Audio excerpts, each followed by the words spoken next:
কর্মী ভাইরা এবং আমন্ত্রিত অতিথিবৃন্দ এবং এলাকাবাসী, আসসালামু আলাইকুম রহমতুল্লাহ বারাকাতুহু।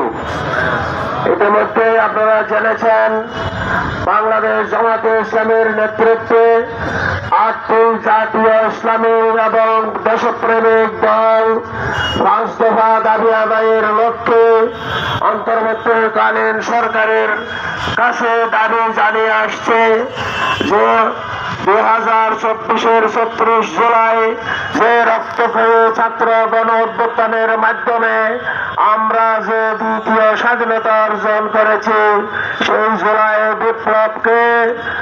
বিপ্লবের সনদকে গণভোটের মাধ্যমে ঐতিহাসিক আইনি ভিত্তি দেওয়ার জন্য আমরা দাবি জানিয়ে আসছিলাম। কিন্তু সরকার অন্তর্বর্তীকালীন সরকার এই গণভোট এবং জাতীয় নির্বাচন একই দিনে করার ঘোষণা দিয়েছে, কিন্তু বাংলাদেশের জাতি সেটা মানে না। আমরা জাতীয় নির্বাচনের আগে গণভোট দাবি করতেছি এবং এটা হচ্ছে বাংলাদেশের সংখ্যাগরিষ্ঠ জনগণের দাবি। আমরা জাতীয় নির্বাচনের আগে গণভোট না দিলে আমরা